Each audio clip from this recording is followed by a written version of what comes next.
What the hell is a Kardashian? You know, it's those like prissy little bitches up in that like I don't know that other place. You know, like New York City like or some Las shit. Vegas. They haven't done shit, but they have a reality show. It's their daddy's Why money. y'all call them Kardashian? That's their fucking last name. They're like friends with like O.J. Simpson and shit. You don't know you. So wait, Clint. What do you think a Kardashian is? Some shit back in like the old days, like the 80s. Their shit is, I think it's something that comes out as a girl's vagina. It's like a fucking island or something. Oh, you dumb motherfucker, dude. Their shit Douche. You think it's a Kardashian? I need a kadoosh, mom, brother. Who did Kardashian? that's what I think. A Kardashian is now a douche.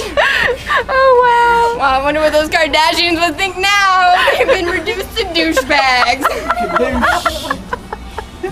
What do you think Well, that was priceless. didn't know what the Nick, I hell love you now. I don't know what the hell it is. It's a Kardashian is like one of those little I bitches. didn't know. I don't really care because I ain't never gonna want to be around one. I don't know. They're supposed to be really hot, I guess. If you like prissy bitches. You want Have you seen No, them on I TV? can't stand them. I saw some Oh my gosh. entertainment